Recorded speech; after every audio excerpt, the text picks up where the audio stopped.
দেবতার মতো আমার স্বামীকে এখন আর আমি কোথায় পাবো? যন্ত্রণা কে বুঝবে? কারো কি যন্ত্রণা বুঝার মতো ক্ষমতা আছে? যারা স্বামী হারাইছে তারাই বুঝে স্বামী হারা যন্ত্রণা কতটা। স্বপ্ন নিয়ে বিয়ের পিঁড়িতে বসেছিলেন কলেজ ছাত্রী মৌসুমী রানী। বিয়ের পর স্বামীর সাথে মধুর সংসার শুরু করেছিলেন তিনি। কোল আলো করে এসেছে দুটি যমজ সন্তান, কিন্তু জমি বিরোধে মাত্র 6 মাস বয়সে বাবাকে হারিয়েছে দুই যমজ শিশু আর 1.5 বছর বয়সের মাথায় স্বামীকে। বাড়ি জুড়ে কান্না আর শোক। কি হবে শিশু দুটির? বাকি জীবন কিভাবে কাটাবে মৌসুমী রানী? দুটি বাচ্চা, এটুকু বাচ্চা নিয়ে আমি কোথায় থাকবো? দুটি যমজ বাচ্চার কষ্ট কতটা কাউ কি জানে? কেউ কি যমজ বাচ্চা মানুষ করছিল? রাতে থাকতে কতটা কষ্ট হয় আমাদেরকে। রাতের মধ্যে উঠে আমরা সাবু রান্না করে দুটি বাচ্চাকে খাওয়াই। কতটা কষ্ট হয় একটা মায়ের। তার মধ্যে স্বামী হারানো যন্ত্রণা কে বুঝবে? কারো কি যন্ত্রণা বুঝার মতো ক্ষমতা আছে? যারা স্বামী হারাইছে তারাই বুঝে স্বামী হারা যন্ত্রণা কতটা। ঠাকুরগাঁয়ের বালিয়াডাঙ্গি উপজেলার চারল ইউনিয়নের নাউরিয়াপাড়া গ্রামে এ ঘটনা। শুক্রবার জমি বিরোধকে কেন্দ্র করে রংপুর মেডিকেলে চিকিৎসাধীন অবস্থায় মারা গেছেন মৌসুমী রানীর স্বামী দিলীপ চন্দ্র বর্মন। স্বামীর কথা বলতে গিয়েই কান্না থামছে না মৌসুমী রানীর।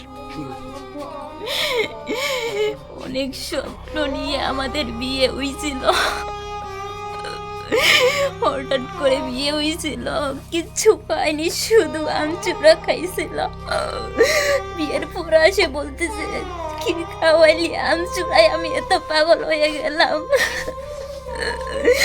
বিয়ের 1.5 বছর হয়ে গেছে, একদিন এক রাত আমার সারে কোথাও থাকেনি।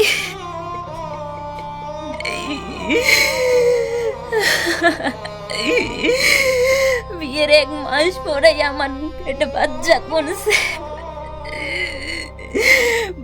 কনসেপ্টের পর আমার অতিরিক্ত কষ্ট হয়। 2 মাস পর আমাকে হাসপাতালে নিয়ে গেছিল চেক করার জন্য। তখন দেখতেছি আমার পেটে যমজ বাচ্চা। এখন শুধু 7 মাসে পা দিল আমার যমজ 2 বাচ্চা। এই জুয়ান বয়সে আমি বাচ্চাগুলোকে কেমন করে মানুষ করব? সারা জীবনের দায়িত্ব নিয়ে আমাকে নিয়ে আসলো, আর 1.5 বছর পুরো না হতেই আমাকে রাগে চলে গেল। এখন আমার দাবি আমার বাচ্চাগুলাকে আর আমার একেবারে দায়িত্ব কেউ যেন নেই। আমার দায়িত্ব কে নিবে? যে দায়িত্ব নিবে সেই তো চলে গেল।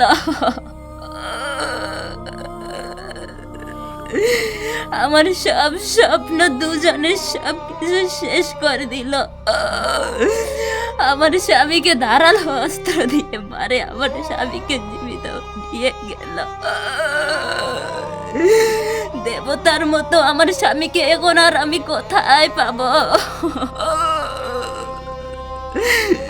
দিদি, আপনি কি চান এখন? আমি চাই আমার বাচ্চাগুলা যেভাবে মানুষ হবে, যে আমার দায়িত্ব নিয়ে এসেছিল সারা জীবনে, সে তো আমাদের দায়িত্ব পালন করতো, এখন তো সে আর নাই। কিভাবে আমাদের বাচ্চাগুলো মানুষ হবে? আমি কিভাবে থাকবো? সেই ব্যবস্থা আমার চাই, মানে চাই।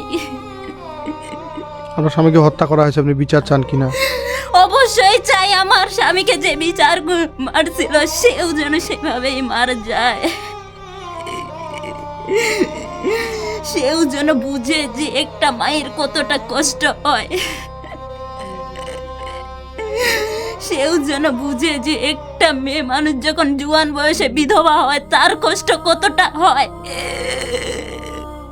শনিবার রাতে নাউরিয়াপাড়া শ্মশান ঘাটে শেষকৃত্য সম্পাদন করা হয়েছে দিলীপ চন্দ্র বর্মনের। এ ঘটনায় জড়িতদের কঠিন শাস্তি দাবি করেছেন দিলীপ চন্দ্র বর্মনের বাবা ফাজেন চন্দ্র বর্মন ও তার ভাইরা। এখন তো মনে করেন যে আমি বাপ তো বেঁচে আছি, বাপ থাকাকালীন আমি ছেলের দাওয়া করতেছি, এখন আমাকে কেমন লাগতেছে? এটার আমি কঠিন বিচার চাই।